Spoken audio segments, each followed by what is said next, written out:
অলোক সেন অনিশার কথা মতো সেই জায়গাতে গিয়ে পিকলুকে অনেক খুঁজেছে যেখান থেকে পিকলু ফোনটা করেছিল। এরপর অনিশাকে ফোন করে আর বলে, ম্যাডাম আপনি আমাকে যেভাবে বলেছিলেন আমি সবটাই করেছি।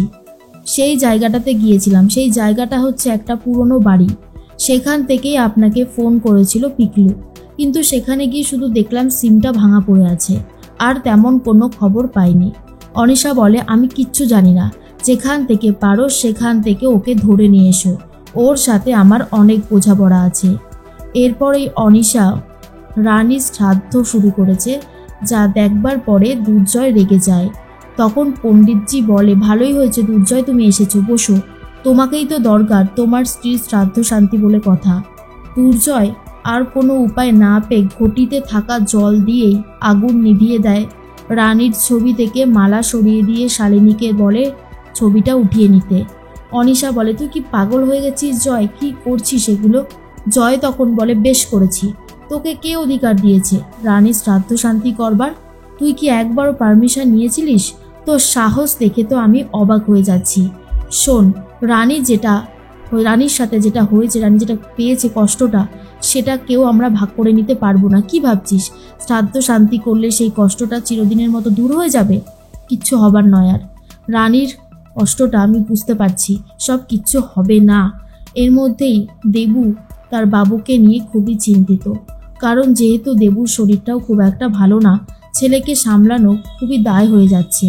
তার মধ্যেই রিতম ভাবে একজন আয়া মাসিকে ঠিক করবে, সেইভাবেই শুক্লার সাথে কথা বলতে থাকে। শুক্লা তখন খরচা নিয়ে চিন্তিত।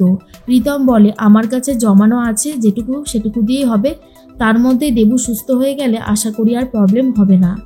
অনিশা আর জয় চলে এসেছে।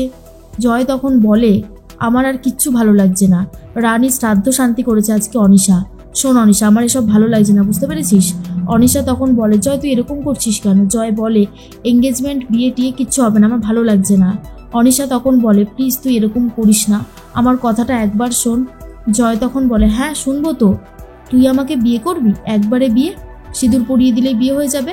অনিশা তখন বলে, হ্যাঁ এটা তো আমি অনেক দিন ধরেই চাইছি। দুর্জয় এটা আসলে প্ল্যান করেছে। এর মধ্যেই রিতমের ঠিক করা আয়া চলে এসেছে, অর্থাৎ ছদ্মবেশে এসেছে রানী।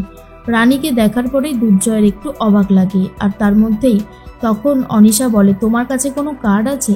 মানে তুমি যে বিশ্বাসযোগ্য, আমরা যে তোমাকে ভরসা করতে পারি, তেমন কোনো কার্ড আছে? তখন রানী ভাবে এবার কি হবে। অন্যদিকে রিতম বলে, ওসব কিছু লাগবে না, আমি ওকে সিলেক্ট করেছি। আর এর মধ্যে রানী কিন্তু সবার সাথে মিলেই প্ল্যানটা করছে, কারণ রিতমের সাহায্য না নিলে হঠাৎ করে এই বাড়িতে আসাটা কিন্তু সম্ভব ছিল না। আর তার মধ্যেই দুর্জয়ের সাথেও কিন্তু কথা হয়ে যাচ্ছে রানীর, আর বোঝাই যাচ্ছে দুর্জয় আর রানী দুজন মিলেই অনিশাকে এবারে ফাঁসাতে চলেছে, আর অনিশার মুখোশ খুলতে চলেছে সবার সামনে। তো কেমন লাগছে অবশ্যই কমেন্টস করে জানাতে পারো।